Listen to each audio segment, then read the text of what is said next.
Jared Polin, FroKnowsPhoto.com. Are you a beginner photographer? Have you just picked up your first digital SLR, or have you had one for a while, but you're not happy with the results? Well, I've created my most comprehensive video to date. It is a 3-hour-long video guide that's going to help you go above and beyond auto. I wish I had a guide like this 18 years ago when I started as a photographer. It would have given me the ability to save months, if not years of time, trying to figure all of this out on my own. So please allow myself and this guide to be your mentor. What are we going to cover in this guide? We're going to hit the fundamentals of photography, the type of information that you're going to take with you throughout your whole career as a photographer. We're going to hit things like, what is the exposure triangle? What do I do if my picture is over or underexposed? How do I get tack sharp images? What focus mode should I use? What metering mode should I use? And what's a good composition? We're going to hit that and much, much more. So this guide is going to give you the confidence to unlock the power of your digital SLR. It's the closest you can get to being at one of my boot camps without actually being there. So I'm not just going to sit there and tell you how to do things, I'm actually going to demonstrate it. You get to follow me on 4 photo shoots. You get to be there as my assistant pretty much when I make mistakes, but then I figure out what I did wrong and explain to you what I did and show you how I made the corrections. So if you would like to pick up this guide today, you can download it below. It's a digital download. That means you can watch it over and over again. And yeah, if you decide to pick it up today, I'm going to include a 20-minute long bonus video that's going to give you the 5-year plan, how to make money as a photographer, and how to market yourself. So let's take a sneak peek inside this video guide.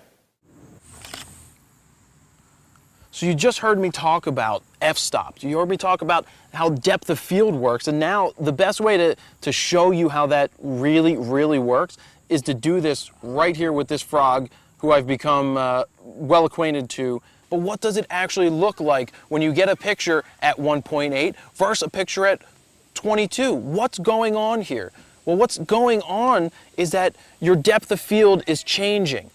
A shallow depth of field is what you see when you're shooting at 1.8. It's very narrow. So your focus point, or your area of focus is very small. As the numbers go up, all the way here to 22, your focus is changing. So more things are going to be in focus from front to back. So that's important to keep in mind. So what we're doing here is I'm going to photograph the frog, and I'm going to focus in on its eye at 1.8. And then I'm going to work my way all the way up to 22 so that you can see what's happening to the background. Then we're going to talk about it and figure out, the little subtleties that are going on. So right now I have the camera set to aperture priority. But aperture priority means that I am setting my aperture. I'm picking where I want it. And the camera is then going to select the shutter speed for a proper exposure. Let's shoot at 1.8.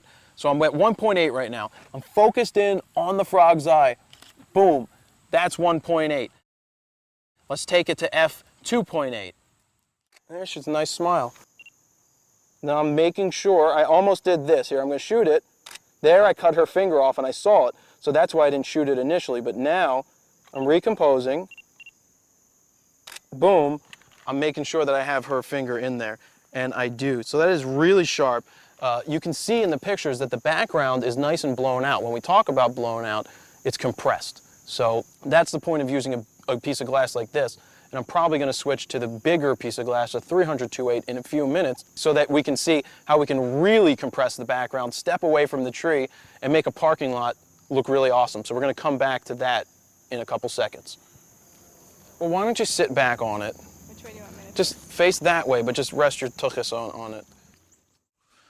So now we're ready to photograph the swing here. I'm locking in on the tripod just so that I have something that's not moving so that each image kind of stays similar.